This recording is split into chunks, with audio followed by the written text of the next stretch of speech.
really good music is everyone's music. Really good music is like stuff that everyone had a part in making, that all of humanity really, because we don't necessarily write music for birds or whales or whatever, but all humans like sort of led up to the moment that that song happened.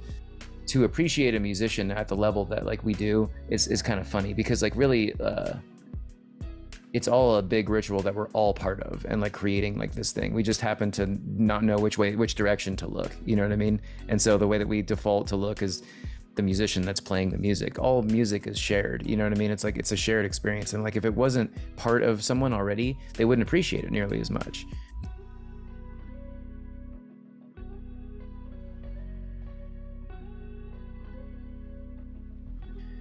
So Nice. everyone out there listening, Papadosio just released their ninth studio album, To Live a Making. And yeah, absolutely incredible album. Anthony, congratulations first off on the Thank you. release. And yeah, to start this off, I'd love to get a glimpse into your thoughts behind like the overarching theme and like the narrative behind the album. Yeah, so probably as like a listener hears like sort of the first sounds, what you're listening to is Billy and Melissa's new son Augie's Heartbeat.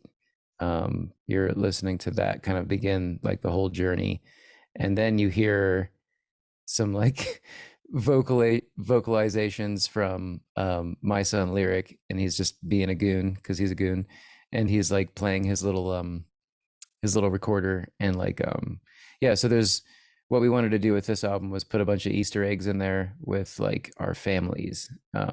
Obviously the theme of the album is family, and um sort of like our experience as we like enter into like specifically the band members enter into fatherhood, um human or not. You can hear Sam's dog howling in the background of a couple songs, and yeah, so there's like the prevailing theme of the album is family, and yeah, that's some of these songs are pretty old. I think the oldest of which was being written before COVID. So yeah, this is sort of like also kind of thematic around like our experience there as well. But yeah, I don't know. Other touring acts probably can relate when you're touring a lot at the level that we were, especially before COVID. You're not really around your family, and then all of a sudden that happens, and you're around your family a lot. So yeah, that's the theme. Uh, it's definitely been a really intensely wonderful journey, and was really good for us to kind of like be able to connect and kind of also like slow down. And so through that whole experience, we are like absolutely like a different band, different people, a changed band, if you will. So hopefully this album sort of reflects that as well. Not just the sound, but yeah, just like what we're even like doing this for, and what we're talking about, what we're singing about, what we're writing about. Yeah, I don't know if I answered your question well, Hmm, but there we go. I love it. I love it. I'd love to hear you talking about like how has fatherhood shaped your perspective and kind of shaped you? Yeah, let's go. I don't mean to be self disparaging, but I don't necessarily think that I had it all figured out, and not that I do now, but I definitely didn't before I had a kid. And now that there's this little life in my life, having a child is a really interesting and challenging thing and wonderful thing. As equal as it is challenging, then they give you a hug, and then it's all of it melts away, like all the maybe the difficulties. But I learned a lot about myself. One thing that I learned about myself is that I'm very selfish, and I really like my time when I want to do things. And like he's taught me so much about like how all humans have a really silly propensity to be very self-indulgent, very self like oriented. And yeah, I mean, humans like big H humans have a knack for being anthropocentric, but the same thing happens from one individual to the next. We're very focused on ourselves and what we're trying to do, and Lyric has shattered that for me, and like I needed that to happen. And I'm not saying here that every single human should have children, of course not, In fact, we probably should have less children. But I would definitely say that the experience is so humbling and so like crushing to like your like sense of self whenever you get like, for example, like a, you know, there's a problem you can't solve, child's mad, upset, and all of a sudden you feel yourself get upset, and then you look in the mirror and you're like, I just got upset at this health, at this like tiny little like blob of flesh that doesn't have any idea what's going on, and then you look at yourself and you're like, wow, like uh I can do so much better than that. And then it forces you to like remake yourself as like this more patient version of yourself. And I'm not even saying that I'm there. I'm like working on that. And like it just crushes you in every possible way into a better version of yourself, or at least, you know, you're going to have a harder time if you don't want to do that. If you don't want to like engage in the kind of like remaking of yourself that you kind of have to do. And so I guess for me, it's been, you know, this our sub community likes to throw around the word transformational and like all these other things, and like this single experience has been the most transformational thing that's ever happened to me, and it's so nuts and bolts, you know what I mean? Change the diaper, get the baby fed, like take care of basic needs, like, you know, like carry water, like that's literally like what this is. And it's been, yeah, it's like super challenging and like just cracked my heart open like in every way. And he's, you know, he likes music. He likes bass music. It's funny. He dances to it. He likes to play on things and they make different sounds. And he looks at me when like he'll hit on his first birthday. I'll never forget this. His actual day of his first birthday, he played a piano key and then he hit a top of a box and he looked at me and he was like, wow, those are two different sounds. And I was like, bro, we're gonna like hang out. You know what I mean? Because you can hear, you know, you can tell the difference between that this early. Like you're definitely listening, and like that's, not to say that I'm gonna like force him to be a musician or like, you know, shove instruments down his throat, but I'm definitely gonna like, we can, I know that we can appreciate it together, which is exciting. So Wow, nice. Would you say it's like affected you with who you are as an artist? yeah, I mean, one thing's for sure. I used to tweak a sound for hours, and like, it's not that I don't do that still sometimes, but this album, I mixed this album except for the song Spinning. We had a tremendous friend who mixed that for us. But like I couldn't spend enough, like I literally had to be like, okay, this is as good as I can get this sound in the 4 minutes that I have to make this sound good, and then I had to move to the next one. And so this rapid fire way of mixing, um I'm like more skilled than I used to be, of course, because I'm just learning like anybody else is, but um it forced me to not like get stuck in on anything. Like I pretty much was just like, okay, this has got to happen. This has got to happen. This has got to happen. Tonight's goal is to accomplish X, Y, and Z. And I would do X, Y, and Z. And like, if X, Y, and Z wasn't the best of my ability, I couldn't, I didn't have time to question it. So I found myself like doing a bunch of mixing tactics that were like more oriented toward like efficiency um, and just like sort of, yeah, goal driven. And like, it really turned out that, yeah, it's just like, I mean, any human that has any like hobby that they do, sometimes you just get too stuck with the details. And like what you could have just done is just like get it pretty close, move on to the next thing, like dance with it, play with it. Like this was the most like engaging sort of like mixing sessions that I've ever had, because I wasn't able to say, okay, I can spend 4 hours on the kick drum. You know what I mean? I can't spend 4 hours on anything. You know what I mean? These days. So it's like, instead, it was this playful thing where I was like, that sounds nice, cool. That's what I'm rolling with. We're gonna roll with it. Let's hope it works out. You know what I mean? And like by the end of the mix, I definitely had a couple sessions and I listened to the album. We actually were doing a bunch of touring when the album was getting close to being done, and I just played it over PAs all over America. You know, I was like, okay. And then everyone would sit down and like give me different like grimacing faces about the mix, you know what I mean? And be like, okay, like that's definitely got to change. That's definitely got to change. And yeah, the whole experience was like playful, and listening to it in about 10 different, you know, large venue environments, like, you know, 6 different cars, 4 different studios. By the time it was all worked out, like it was all like hour-long sessions max, and it came together. And I mean, it's just not the normal way that I work, or really anybody that's like mixing an album, is it's not normal to just like only have an hour to dedicate for a session and then do something else. So it was really unique in that way. I love it. I love it. My next question I have here, how would you describe Papadosio's musical philosophy? this is very difficult to explain without sounding like, I don't know. Like, I don't think we're anything, like our fans think we're something special, and that's wonderful. What I want to say is that like we kind of write a song, and then somebody will bring a song to the table, and then it's like we ask ourselves, what does this song want? What is the song asking for? You know, it's just like the same thing as if you like look at a picture and you're like, okay, what color is this missing, or like whatever. Like, instead of it being like we are an X band that needs to sound like X to make X style of person appreciate and want to buy our music and book us at shows. Like, unfortunately, the world sort of works in that way these days, especially because you know, music is very playlist driven and genre driven.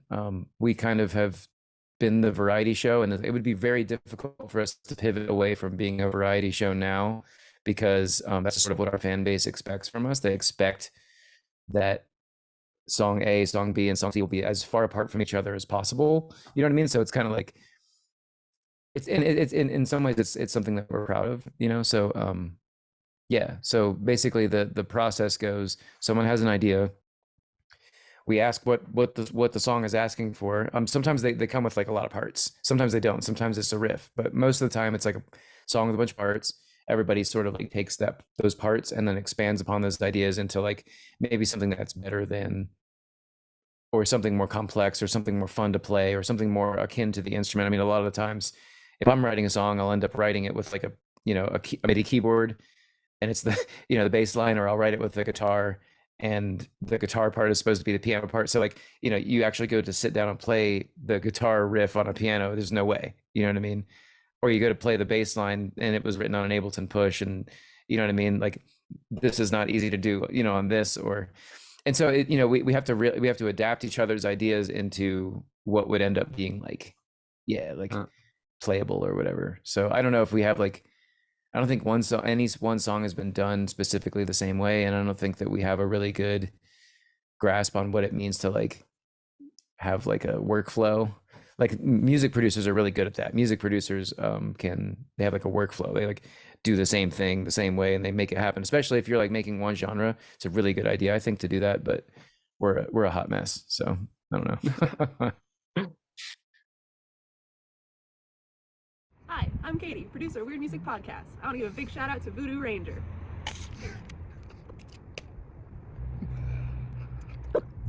Live rangerously. Well, if you made it this far, thank you for listening. Just want to let y'all know we've got these hand-dyed, ice-dyed Weird Music Podcast hoodies and also tees. If you'd like one, let us know. We'd love to get you one.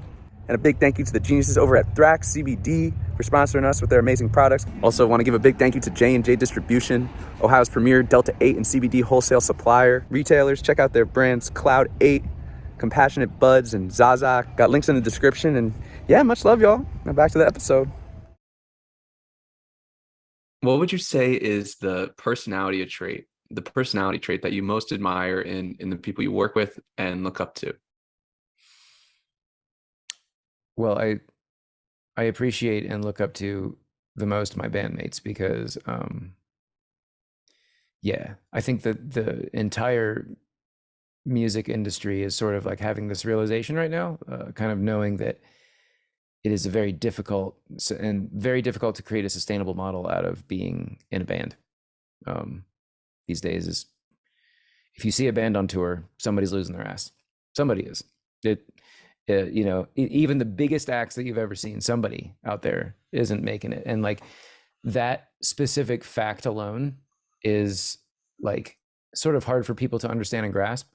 And my band has weathered this storm for this long, and each other, you know, and tolerated each other's differences and worked out our differences, and like worked together on music, and diminished, you know, potentially their own ideas for the sum of its parts, you know, trying to work towards this synergy that like is not just financially difficult, but, you know, mentally difficult, physically difficult, like, you know, all these things, being away from the family for long time periods of time. The fact that we're still together, and it's 2023 now, and like the world has kind of moved on, and we're still doing this thing, you know what I mean? Like, it's it's incredible that this is still happening. And all the other bands, like shout out all the other bands that are like still making this thing happen and still trying to create live experiences that aren't necessarily predetermined, to get people in the present moment. Like that is much less of a it's much less of like a career choice and more like a holding the line at this point, big time. So like that is something to be commended. And I don't mean to like pat myself on the back, because I don't always keep my shit together. And this is a mad world right now. But anybody that's like doing that and not just being and nothing against people that bring a thumb drive to a show and put their hands in the air, and because people are still in the present moment there, and I go to those shows all the time and I love them. But there's something special to be said about creating music in the moment. There's something special to be cherished about that. And as some of the late greats pass on and things are changing and the financial landscape for the music industry is changing and all this other stuff, like we're going to miss it when it's gone. And I'm a huge live music fan. I would even say that I'm more of a live music fan than I am like even one creating music, because I go to a lot of shows. I love shows above all other things. And like, it's not going to be around forever if things keep going the way that they are. So like we definitely need to cherish these times and support these bands, especially the young bands that are trying to like get started now. I don't even know how that's possible, but like more power to them. And I'll be there. I'll be buying tickets. I'll be, putting my hands in the air. Amen. It's a different world. Amen. What would you say are some of the most important, like intangible qualities for a successful artist today to have? Well, I would have said the ability to collaborate. And I think that's still important, because I think that now musicians are less like focused on group synergy and more focused on like personal development. Yeah, which is cool. I mean, I don't want to sound like I'm not like a Luddite. Like I think that like whatever music is coming out of people is like what we need. An artist is an artist. So like, but the ability to collaborate is huge. And so if you're in a band, of course, that means being able to listen to ideas that don't seem right to you right away, and being able to feel them truly out and fully. But I think more now these days, it's being able to, you probably have a solo career. I mean, let's just flat out admit it.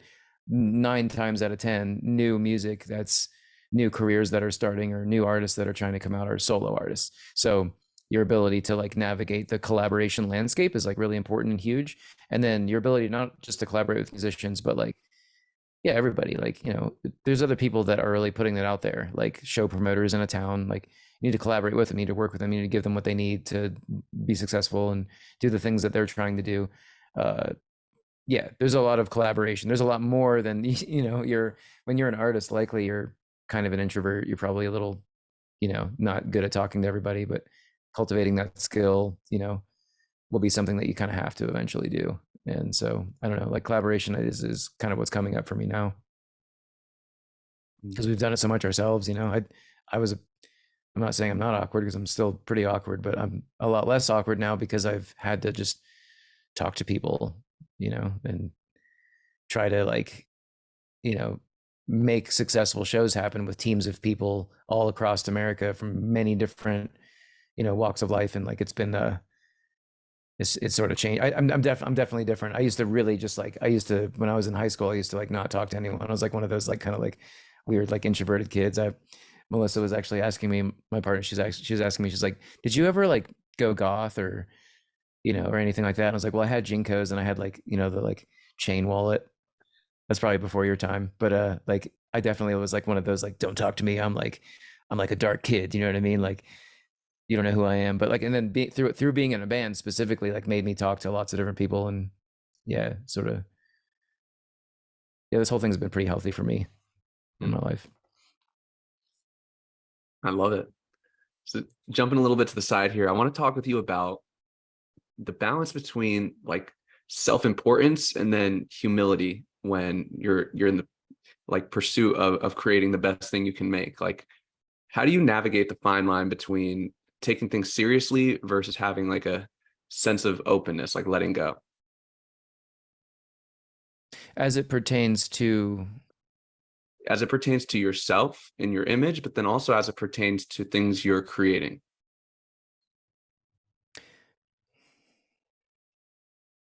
So let's start from a song standpoint. So a song is like not yours. A song is like sort of like I think that as an artist, like you have to admit that a lot of what you're creating is probably a mishmash of the stuff you've listened to,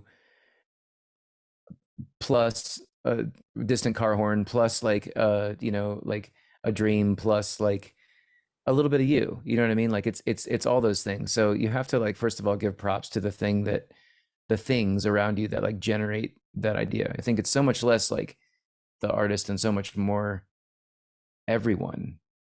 If you like a song, it's because you're entrained to like that song. That's why radio music is very easy to like right away, because you're already Can you say entrained. what you mean by entrained? Yeah, sure. So if you're like, so like if you whistle something, walking away from listening to something, you whistle something, your mind has been entrained to repeat some aspect of the thing you heard, right? So you've kind of imprinted that in your head, right? We all do it. And I've noticed this more and more. Folks will say, I don't like X music. Well, it's probably because they haven't listened to that much.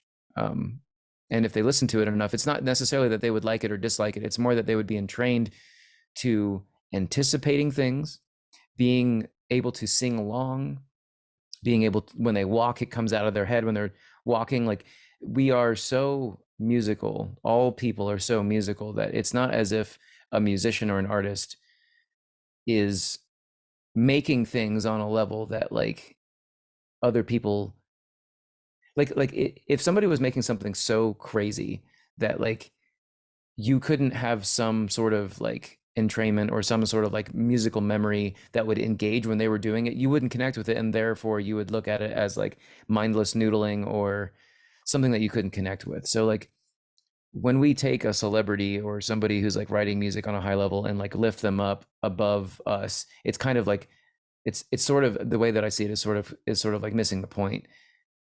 Really good music is everyone's music. Really good music is like stuff that everyone had a part in making, that all of humanity really, because we don't necessarily write music for birds or whales or whatever, but all humans like sort of led up to the moment that song happened. So yeah, like to navigate the like crazy landscape of, especially in the United States, of like, what is it called, The Voice or whatever, where like, we're always like, we recreate like our like ancient past. We recreate these like rituals where there's like an object that's like the crystal in the middle of the room, and then we have the priests, and they're like, they're the judges, and they're like, doing this whole thing, and like we're just playing out the same exact story over and over again, just in different like formats. And so like to appreciate a musician at the level that like we do is kind of funny, because like really it's all a big ritual that we're all part of, and like creating like this thing. We just happen to not know which direction to look, you know what I mean? And so the way that we default to look is the musician that's playing the music. But really, I mean, like if you go back far enough, musicians were usually just kind of like the shit under everyone's shoe in the corner of the room that provided, the warrior's ability to step up on the table with his ale and like sing the sailor song or whatever, you know what I mean? Like that's a little bit more like akin to like what's actually even happening, because like all music is shared, you know what I mean? It's like it's a shared experience, and like if it wasn't part of someone already, they wouldn't appreciate it nearly as much. Like you have to have some sort of like, I could tell you, specifically you, Cam, have like a little bit of you've decided to listen to quarterly complex music, so you appreciate things that aren't necessarily like kind of like cookie cutter. But if we could talk about like the United States landscape right now, music education over my lifetime has plummeted in the public school system to the degree where people aren't even exposed to quarterly complex music at all. Hence, the music that's popular now, I don't want to disparage it, because it's all music's great, and like there's a really nice place for pulse-based music, four on the floor music, which I'd love to even make. But you'll notice that the popular music that's out now versus the popular music that was out when music education was big in public schools is a lot more quarterly complex. So what's happening here? What's actually happening is not anything other than that people are not able to entrain chordally complex music because whenever they hear it, they haven't been exposed to it long enough to have a place for it in their head or in their like experience. So I don't know. I'm going off on a serious tangent, but I'm definitely like feeling that recently because we put this album out, and some of it is chordally complex, some of it is not, and like it's interesting the songs that take off right away versus the ones that don't because, and then what age groups? Because now we have all these demographics. Like now we have all this analytic data. Like it's totally different than it used to be. We have like broken down into age groups, like all the different like social medias and like Spotify artist back, the back login and stuff like that. You can see who likes what, and it's like night and day. So like that's sort of why I've kind of like went toward the music education route because it's not necessarily that I think everyone should learn to play music, but man, like I'm so stoked and happy that like my parents exposed me to like,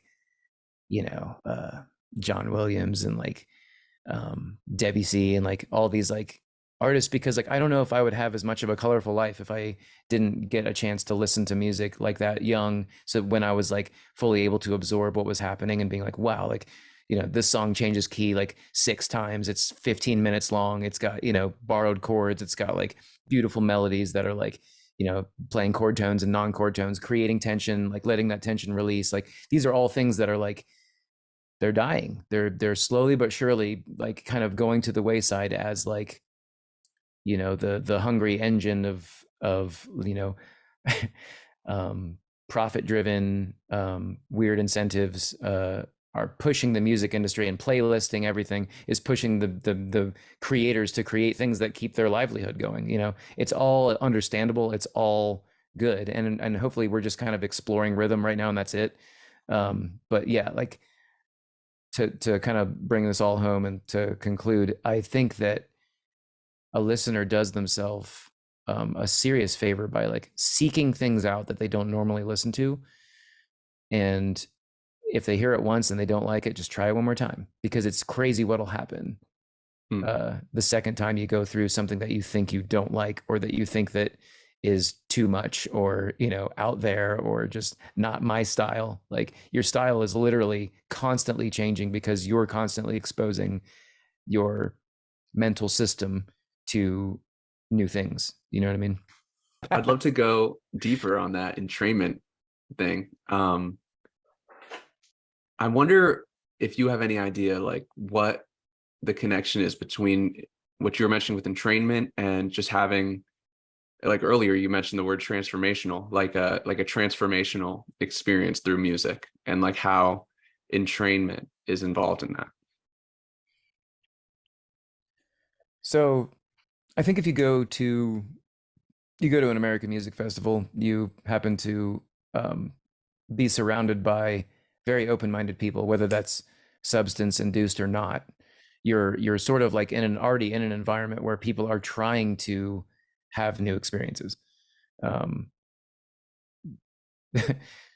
The talent decisions aside, and the profit-driven models aside, like you will likely experience at least a couple things that are different than what you like normally experience. So in that regard, like I think that at least leading up until now, like I remember going to Bonnaroo when it was like 2006. It was a great time. 2006, I went both 2006 and 2007. And I think of that time in music as like one of the greatest times to have been around, because you could walk from one stage. I remember seeing Beck, and then I walked from Beck to Medeski Martin Wood. I walked from Medeski Martin Wood to the Brazilian Girls.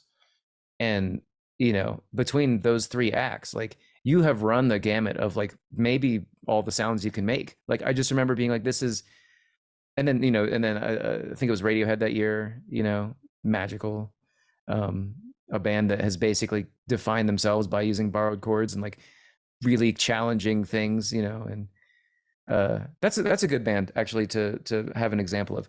My sister was listening to the Bends when I was like in high school, and I was like, what is this whiny, annoying rock music my sister's listening to? I was listening to like, Alice in Chains or whatever I was listening to. And I didn't hear it again for a couple of years. And then I heard it again and I was like, this is the best music I've ever heard in my life, because I had created a space for that music in my brain. I did other things. I went on, I let my life go by a little bit. Then I listened to it again, and that hole that had been dug got filled up, right? So that was my own like entrainment. Maybe that's a better example. And I think that like maybe, how about this? A movie that you were raised on, like, and you heard music in it, and like, um, then you listen to it again later, and it evokes these emotions that the movie has, right? Um, I'm a stark. People will get mad at me for saying this, but I am a stark believer that people like Star Wars because of John Williams.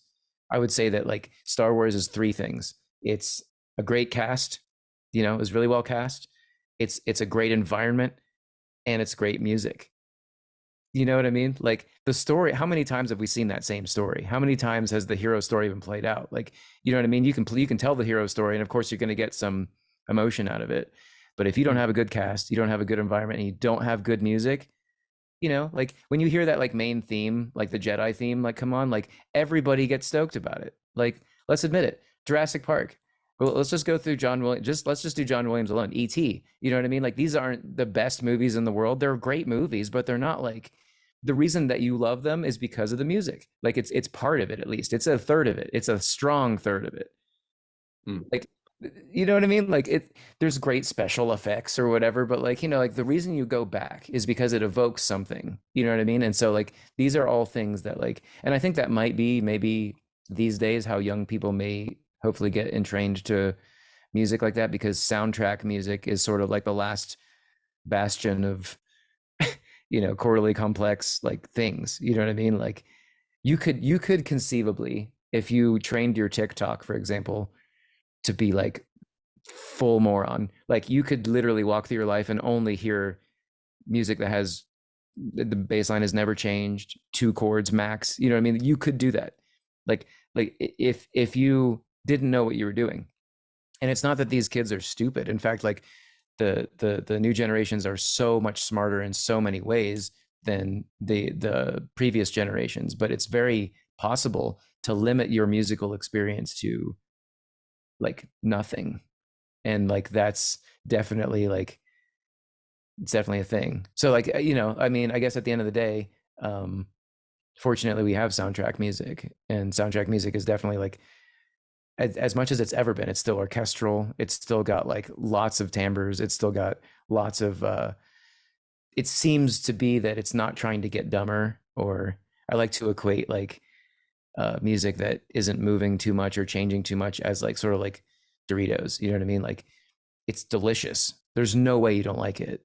I like it. I mean, hell, like anyone that like, it's so funny when you get like in a group of like foodies and you got like, you know, Cool Ranch Doritos, you know, they want to eat it. They're like so bad. They're like looking at it. They're like, damn, like that's probably so tasty, but they can't because they're like, their like entire identity like relies on them not liking that. In the same way, like you'll see that with musicians. Like I have like cheap thrills. Like I like absolutely love like really ridiculously like simple music. There's no way you can't like it. Like just admit it. There's no way you don't like it. Of course it's great, but will it ever really like bring you to tears? Will it like make your like spine like tingle? Will it like, these are like, there's emotions that you're totally missing, just like you're missing like nutrients if you if you just try to eat Cool Ranch Doritos like for 3 months. See what happens to you. Wow. So like What a metaphor. I, I just feel like it's the same, you know what I mean? Like we need good music to nourish us. We need like we need complex music. Like it's part of who we are. And like I remember growing up that it was a thing to play your children classical music because it'll help their brain development. I don't know if you've heard that notion. Yeah. I don't know if that notion has passed or anything like that, but you better believe like Lyric's listening to some wild stuff. Man, no, I'd love it. I love it. How are you on time right now? I'm good. Cool. So jumping a little bit to the side, I want to talk to you about like lyrics in general, specifically like to start off, what particular lyrics from To Live a Making stick out to you as, you know, just like some of your favorite? Well, obviously Not Just a Word was sort of kind of me telling the story of like me thinking I knew what encompassed love, um, because I had love for my family and my parents and for like my partner, and I experienced romance and, you know, like the kind of like binding in a good way love that, like, you know, makes you care much less about what happens to you, but, you know, the other person. And then I didn't realize that there was another expression of love, and that's that, like, you to diminish the self completely for the betterment of, like, what's next, you know what I mean? And like that was sort of my experience with lyric, because I had to learn a lot of hard lessons, and I had to like yeah, just kind of come clean and realize that I had sort of like I was looking at life from the wrong direction, and like I was getting stuck on stupid stuff, like making even like my own like assessments about like my value as a person based on really stupid things, as we all do, you know what I mean? And like now the things that I sweat, the I used to sweat like, yeah, ticket sales, or like you know, even musical feedback from people, like it mattered more to me than it doesn't matter at all. I don't care. I'm doing my best. What I care about is if Lyric's hungry and he's upset, I got to figure that out. And once I do, the solution is amazing. And like I feel accomplished. Like I actually did something, you know what I mean? Like versus like this like self-serving, like really silly way of looking at the world. So yeah, not just a word is sort of that journey for me. And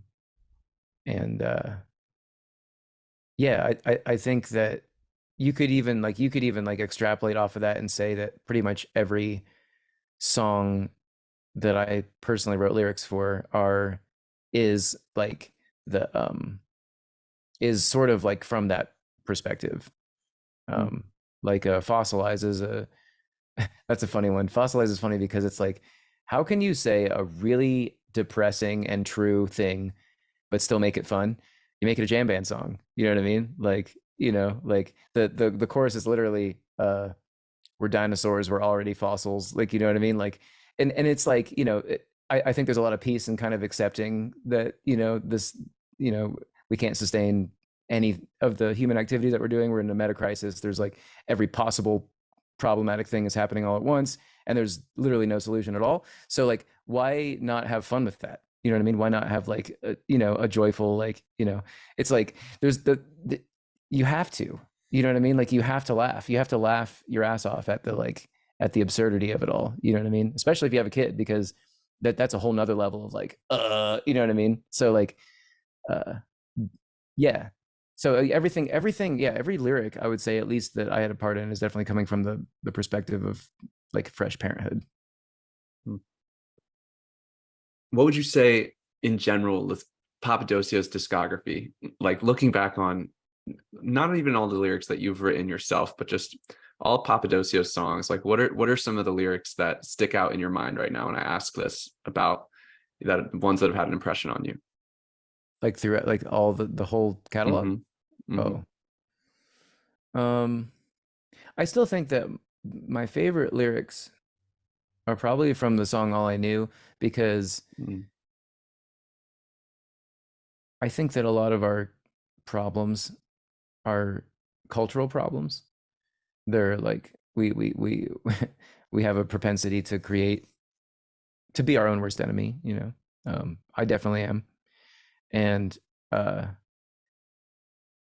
yeah, so like that song is saying that you aren't necessarily born with these really shit ideas, you know. There's sort of like yeah, you might be like, you might be kind of like, if you're under threat, of course you like, you have a fight or flight, like that's human nature. It's like part of like things, but like you're not necessarily like, when you're a baby, you're not like thinking, how can I take advantage of everyone around me, or like, you know, and unless you're, you know, a sociopath, like 99 out of 100 people are not like that, you know what I mean? Like so in truth, like if you really look at it and you're honest, like we realize that a lot of our problems are self-inflicted, and usually it's culture to blame.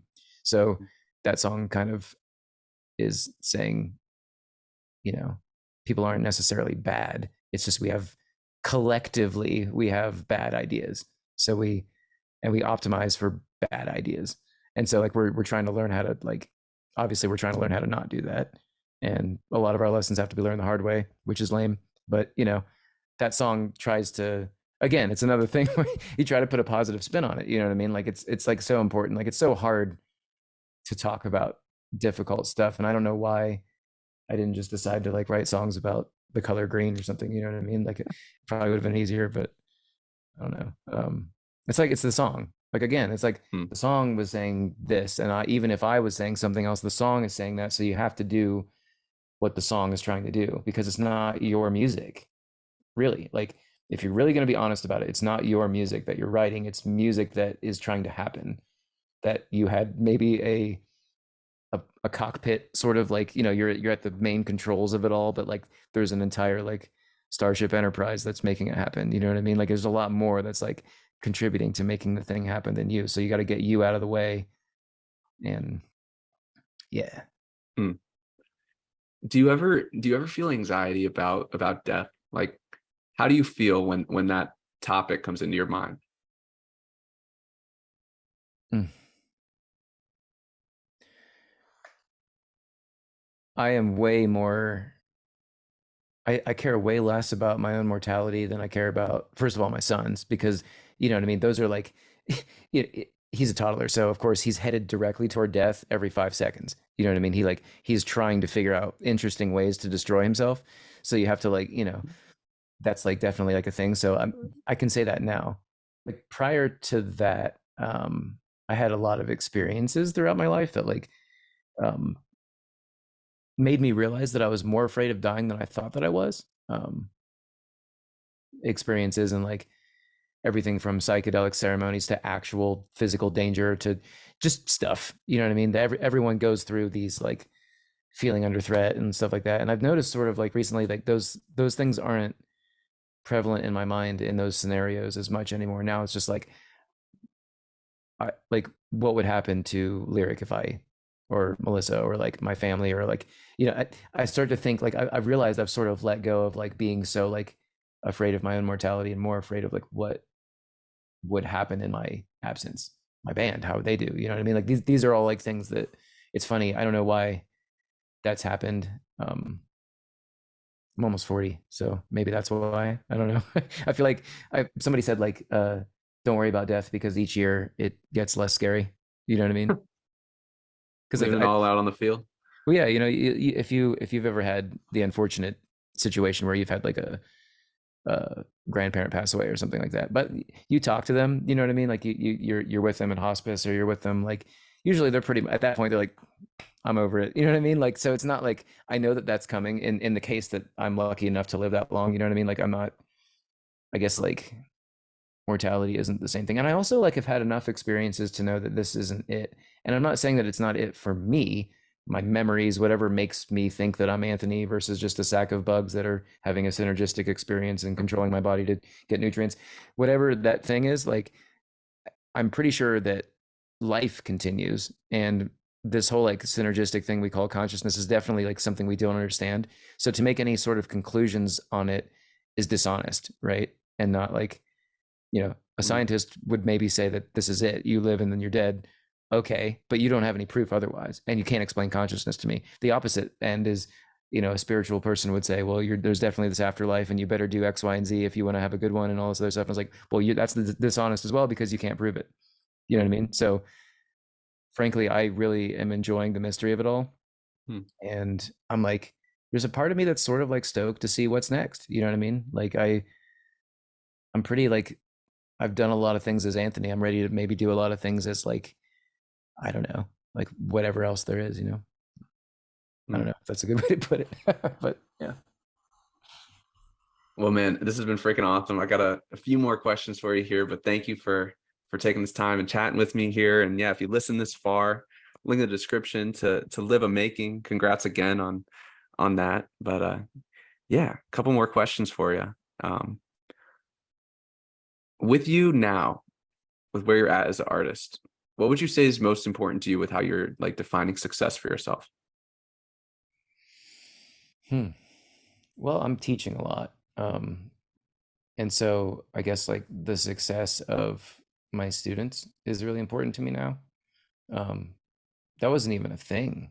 Um, really prior to, well, I had like an in-person Ableton school once a year, which I'm doing again, by the way. Shout out Oh, to that.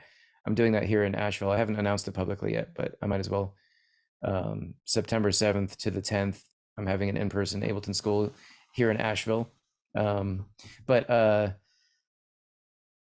yeah, I'm like way more into, like, I love it when a student is going on tour and they're not really listening to me anymore. Like, that's awesome, because it means, or that when they put out an album, or they put out a song and it is well received, or not, that they just put out music, you know what I mean? Like, to me, that's like, it's sort of become meta, you know what I mean? Like, mm, making music tertiarily now, it's like, you know what I mean?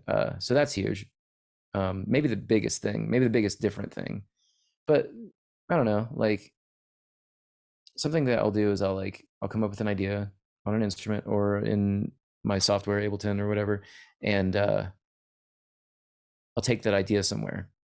And if I can take that idea somewhere to the degree where it still feels as exciting as the first like little riff that was recorded, I did a good job. I don't always do that. And in fact, that's really hard to do. Maybe mm, like 1 out of 5 times the thing will remain as as ignited as it is when it starts. And I can pretty much determine now that, like, if I am forcing like the square peg through the circular hole, like, it's not, just drop it, you know what I mean? Like, just get, you know what I mean? So like now it's like my metric for, I think, if I'm doing well as an artist, is if there's less of that and more of like this really, just everything's just happening. It's happening on its own. It's it's smooth. It's not this like grind, you know what I mean? It's not this like crazy thing. Instead, it's just like, it's obvious. This obviously should happen, and mm, so I'm really trying to drift toward that, and I'm trying to care less about it all, like, just dance with it. Um yeah, I don't know why that's lesson's been harder for me to learn than even a lot of the people I know.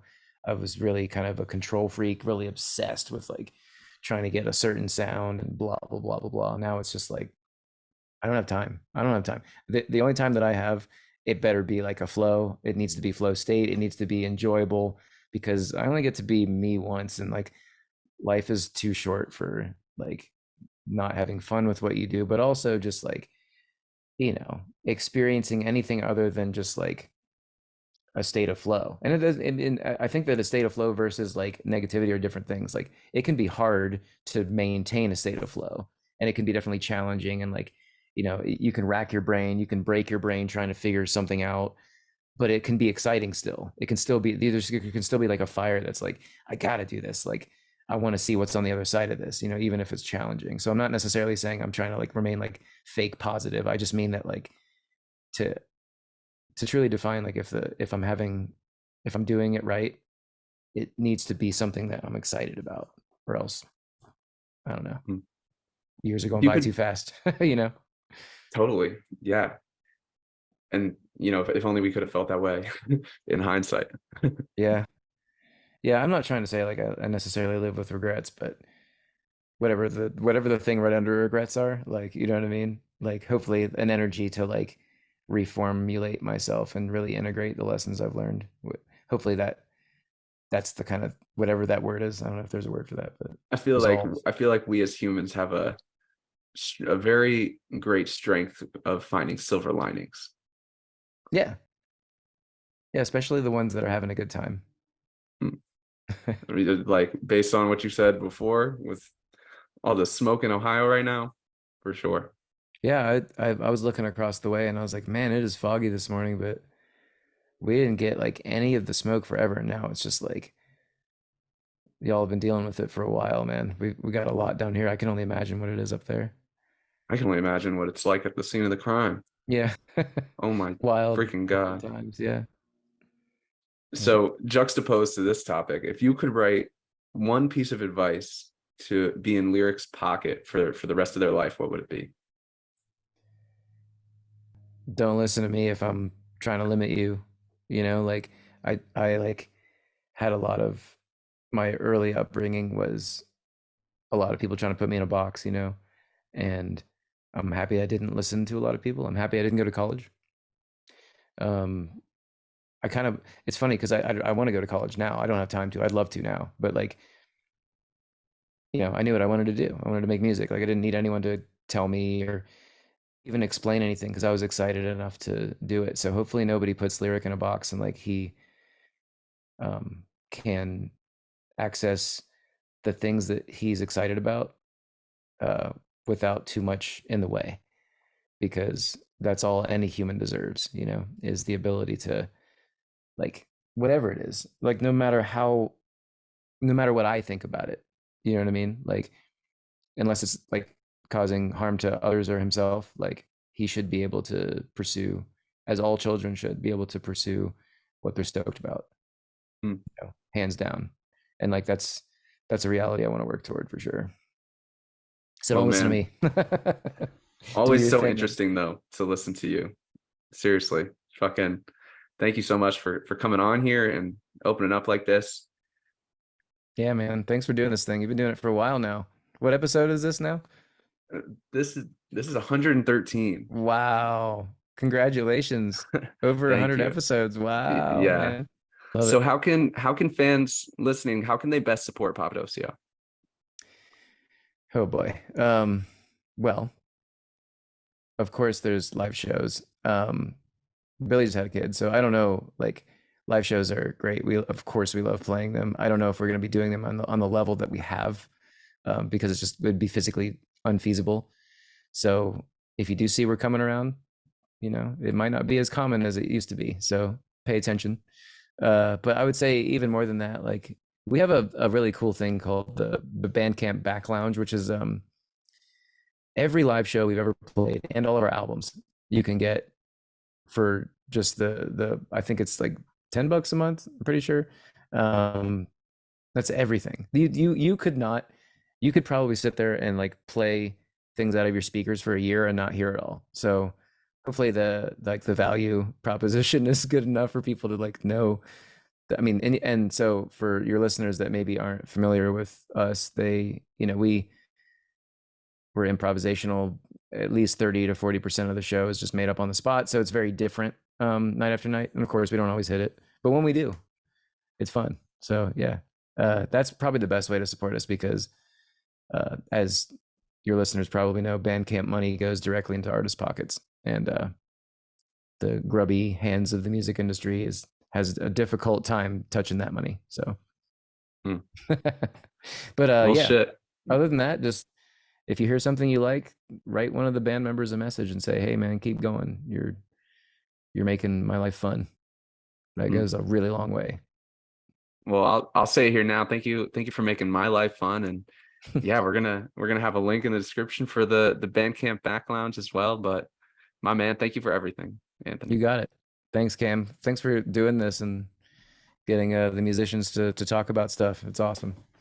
The pleasure is mine, man. I appreciate you. Yeah, man. Well, there you have it. Thanks for tuning in, and a big thank you to Ticket Relief for sponsoring Weird Music Podcast. If you're an event organizer out there, Ticket Relief can help you keep your fees low while making sure all aspects of ticketing go smoothly. As well, Ticket Relief plants trees on behalf of every ticket sold with the events they work with. So, yeah, we've got a link in the description for you to check them out. And thank you to the rest of our sponsors. Much love, y'all.